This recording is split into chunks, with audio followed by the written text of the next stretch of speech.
स्वागत है दोस्तों लाइफ एंड स्टडी में। मैं हूं सुनील राय। आज हम लोग उत्तरवर्ती मुगल शासकों को कंटिन्यू करेंगे, जिसमें हम लोगों ने सबसे पहले देखा था बहादुर शाह प्रथम के बारे में। हम लोगों ने देखा था कि बहादुर शाह प्रथम की मृत्यु हो जाती है। मृत्यु होने के बाद में उसकी गद्दी को लेकर के उत्तराधिकार के संबंध में युद्ध प्रारंभ हो जाता है, और युद्ध प्रारंभ होने के बाद उसकी लाश को 1 माह तक दफनाया नहीं जाता है। जब ये उत्तराधिकार का युद्ध समाप्त हो जाता है उसके बाद ही जाकर के उसकी लाश को दफनाया जाता है। देखिए, उसके बहादुर शाह प्रथम के 4 पुत्र थे, जिसमें सबसे बड़ा पुत्र था जहादर शाह, उसके बाद अजीमुस शाह, उसके बाद में रफीउस शाह, उसके बाद जहान शाह। ये 4 पुत्र थे, लेकिन गद्दी मिलती है जहादर शाह को। कई बार देखिए आपसे सवाल पूछ लेता है कि इसका क्रम पूछ लेता है कि उत्तरवर्ती मुगल शासकों के क्रम में बताइए। तो सबसे पहले ध्यान रखिएगा जहादर शाह, उसके बाद अजीमुस शाह, उसके बाद में रफीउस शाह, उसके बाद जहान शाह। ध्यान रखिएगा सबसे लास्ट में है जहान शाह और सबसे फर्स्ट में है जहादर शाह। ध्यान रखिएगा, इतना अगर क्रम याद रखेंगे तो आपका एक प्रश्न एग्जाम में सही हो जाएगा, क्योंकि यही प्रश्न जो है यूपी पीछे 2018 के प्रीलिम्स में सवाल ये पूछा गया था, और लोअर में कई बार ये सवाल पूछा गया है। तो आइए इसको थोड़ा सा नोट कर लेते हैं, क्योंकि यहाँ से भी सवाल पूछ लेता है। उसके 4 पुत्र थे। पहला पुत्र था सबसे बड़ा पुत्र उसका जहादर शाह था।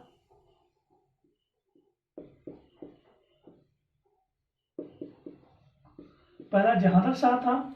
दूसरा पुत्र उसका था अजीमुस शाह।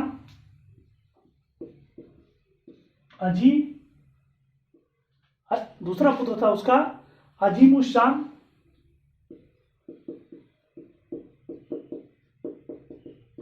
ध्यान रखिएगा, दूसरा पुत्र था अजीमुस शाह, और तीसरा इसका पुत्र था रफीउस शाह।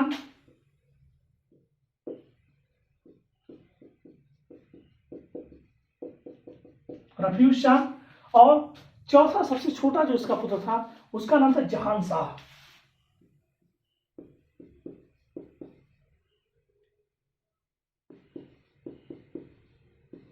चौथा सबसे छोटा पुत्र था जहान शाह। ध्यान रखिएगा, इस क्रम से भी सवाल एग्जाम में पूछे गए हैं।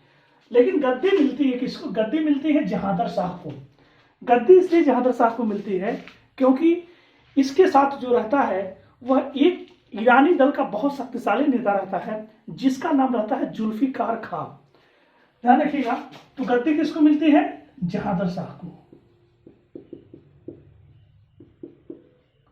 जहादर शाह को गद्दी मिलती है, और यह शासक बनता है। 1712 से 1713, मात्र 1 साल के लिए शासक बनता है।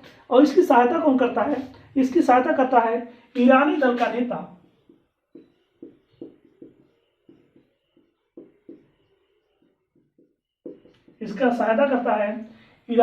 नेता जुल्फिकार खां।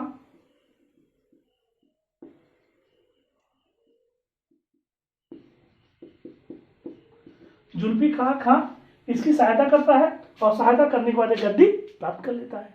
जब ये गद्दी पा जाता है उसके बाद में ध्यान रखिएगा, तुरंत जुल्फिकार खां को क्या बना देता है? वजीर बना देता है। वजीर का मतलब होता है प्रधानमंत्री, यानी समझ सकते हो कि केंद्रीय गवर्नमेंट किसके पास हो गया?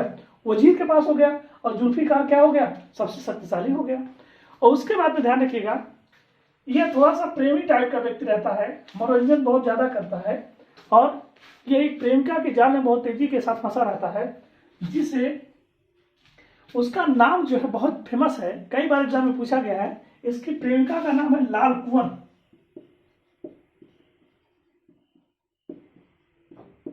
ये जो लाल कुंवर है ये बहुत ही चर्चित प्रेमिका रहती है इसकी, और जिसके कारण जो है ये बहुत चर्चित रूप में इसको फेमस कर देता है। और ध्यान रखिएगा, और इसके चर्चे जो है पूरे दरबार में छाए रहते हैं।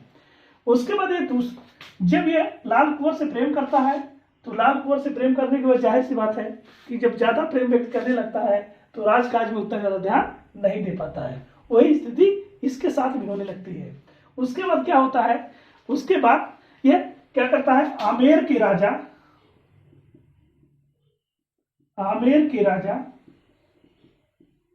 सवाई जय सिंह, ध्यान रखिएगा,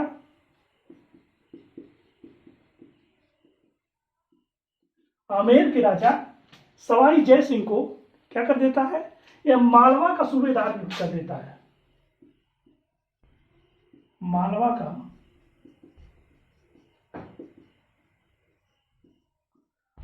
का सूबेदार नियुक्त करता है। किसको नियुक्त करता है? सवाई जय सिंह को। उसके बाद में जब नियुक्त करता है तो इनको मिर्जा की उपाधि देता है।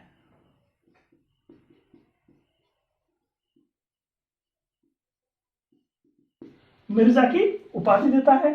ध्यान रखिएगा, आपसे कई बार एग्जाम पूछा गया है कि जय सिंह को मिर्जा की उपाधि किसने दी थी? तो जय सिंह को मिर्जा की उपाधि जहांगीर शाह ने दिया था। उसके बाद में दूसरा ये काम करता है, इसी संदर्भ में दूसरा काम ये करता है कि यह मारवाड़ के राजा अजीत सिंह को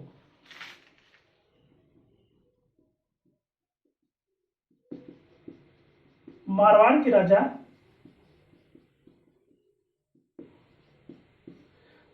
के राजा अजीत सिंह को भी यह क्या कर देता है? यह इनको गुजरात का सूबेदार नियुक्त करता है।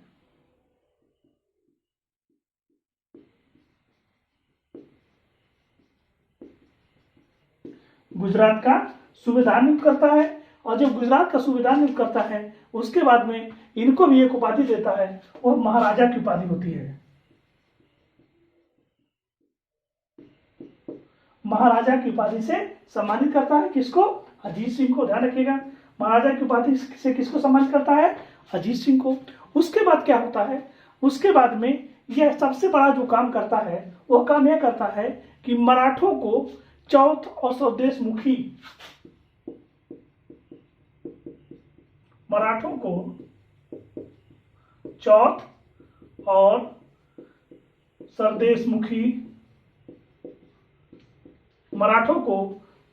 और सरदेशमुखी वसूलने का भी ये अधिकार दे देता है। ध्यान रखिएगा, ये कई बार एग्जाम में पूछा गया है कि चौथ और सरदेशमुखी क्या है?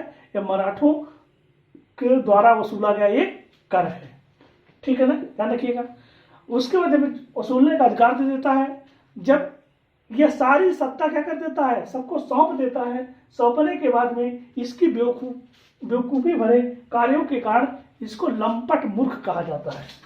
इसको लंपट मूर्ख कहा जाता है। लंपट मूर्ख, ध्यान रखिएगा, जहांगीर शाह को लंपट मूर्ख भी कहा जाता है। उसके बाद में ध्यान रखिए, उसके बाद क्या होता है? फार्क्सुयर जो इसी के दरबार में रहता है, जब देखता है कि एकदम ही लंपट मूर्ख ही है तो इसके शासन को अपने हाथों में ले लेने का सबसे अच्छा मौका है ये।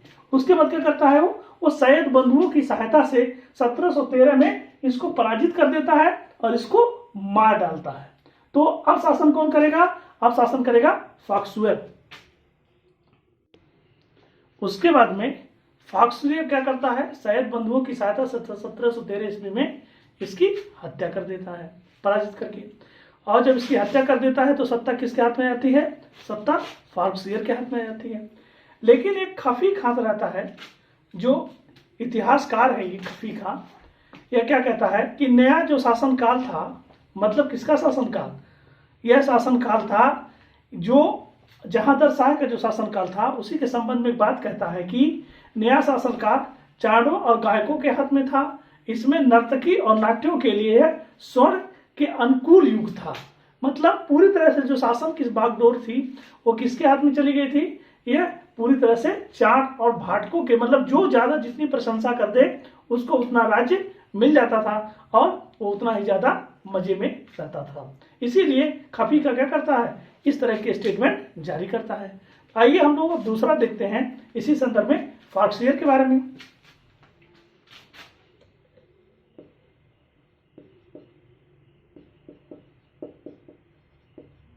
फार्क्सुयर के बारे में देखते हैं।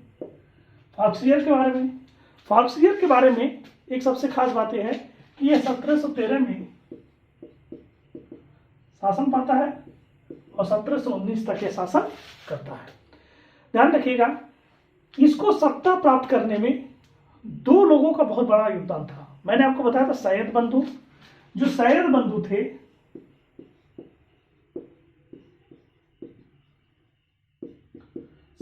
थे, ये हिंदुस्तानी दल के नेता थे। ध्यान रखिएगा, सैयद बंधु को हिंदुस्तानी दल का नेता भी कहा जाता है और सैयद बंधुओं को किंग मेकर भी कहा जाता है। किंग मेकर भी कहा जाता है। आपसे कई बार सवाल पूछा गया है कि सैयद बंधुओं को और किस नाम से जाना जाता है, किसको किंग मेकर के नाम से जाना जाता है, तो सैयद बंधुओं को किंग मेकर के नाम से भी जाना जाता है और इनका संबंध हिंदुस्तानी दल से था। ध्यान रखिएगा। इसमें दो बहुत बड़े नेता थे। पहला नाम था अब्दुल्ला खां,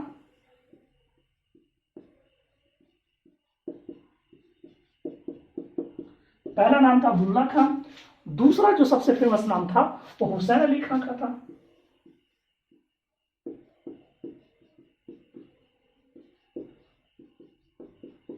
ये दोनों बहुत शक्तिशाली नेता थे और इन्हीं की सहायता से फाक्सुयर को क्या मिला था, सत्ता मिली थी। उसके बाद ध्यान रखिएगा, जब ये गद्दी पे बैठता है फाक्सुयर तो अब्दुल्ला खां को क्या बना देता है, वजीर बना देता है। अब्दुल्ला खां को क्या बना देता है, वजीर बना देता है और हुसैन अली को मीर बख्शी बना देता है।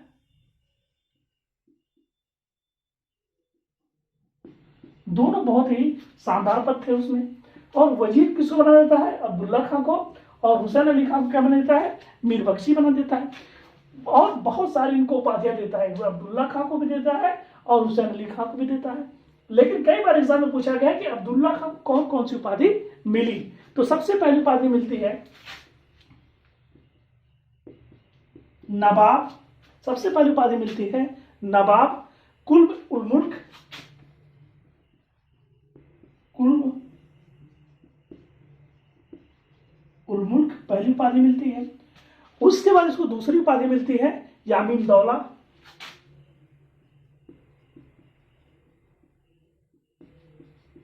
यामीन दौला दूसरी उपाधि से संबंधित किया जाता है। तीसरी उपाधि मिलती है इसको, तीसरी उपाधि मिलती है इसको बहादुर, बहादुर, तीसरी उपाधि मिलती है इसको बहादुर। और चौथी मिलती है जफर जंग, जफर जंग। और पांचवी उपाधि मिलती है इसको सिपह सालार,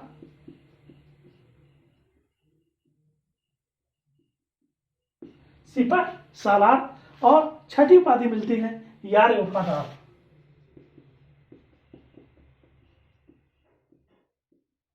छठी उपाधि मिलती है इसको यार वफादार। ध्यान रखिएगा, इसमें से कई बार एग्जाम में आपके सवाल पूछे गए हैं।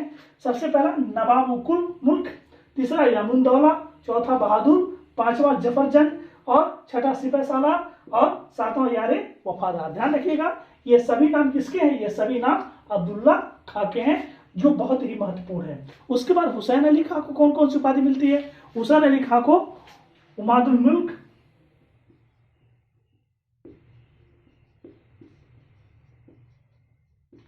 पहली उपाधि मिलती है उमादुल मुल्क, दूसरी मिलती है अमीर उमरा, अमीर, दूसरी उपाधि मिलती है अमीर उल उमरा, बहुत इंपॉर्टेंट है ये। यूपीपीएससी में कई बार सवाल पूछा गया है, अमीर उल उमरा किसको पुकारा गया था, तो हुसैन अली खां को संबोधित किया गया था। किसको संबोधित किया गया था या किसको उपाधि मिली थी, अमीर उल उमरा की उपाधि हुसैन अली खां को अमीर उल उमरा की उपाधि मिली थी। उसके बाद में एक और उपाधि बहुत फेमस है, इसको मिली थी बहादुर फिरोज जंग, वेरी इंपॉर्टेंट है ये, बहादुर फिरोज जंग।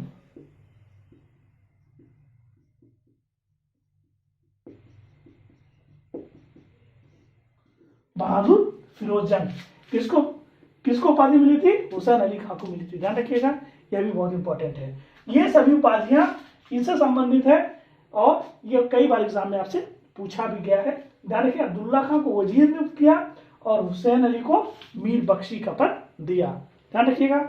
उसके बाद में इसी के फारसियत के ही शासनकाल में सैयद बंधुओं ने एक बहुत ही बड़े नेता, सिख नेता थे जो बहुत तेजी के साथ उभर रहे थे, जिनका नाम था बंदा बहादुर। बंदा बहादुर की हत्या किसके शासनकाल में होती है, वह फारसियत के शासनकाल में होती है।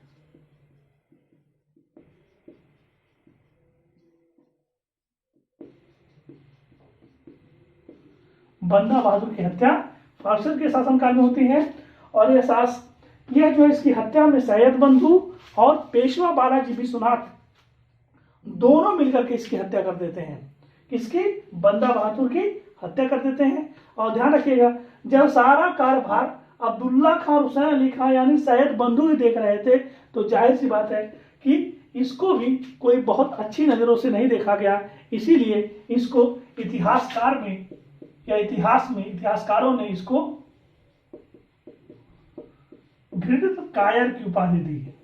ध्यान रखिएगा, घृणित कायर एकदम बेकार व्यक्ति, घृणित कायर इसको पुकारा गया, फार्सियर को पुकारा गया। इसीलिए ध्यान रखिएगा, घृणित कायर किसको पुकारा जाता है? फार्सियर को। और लंपटपुर किसको पुकारा जाता है? जहादर शाह को। थैंक यू दोस्तों।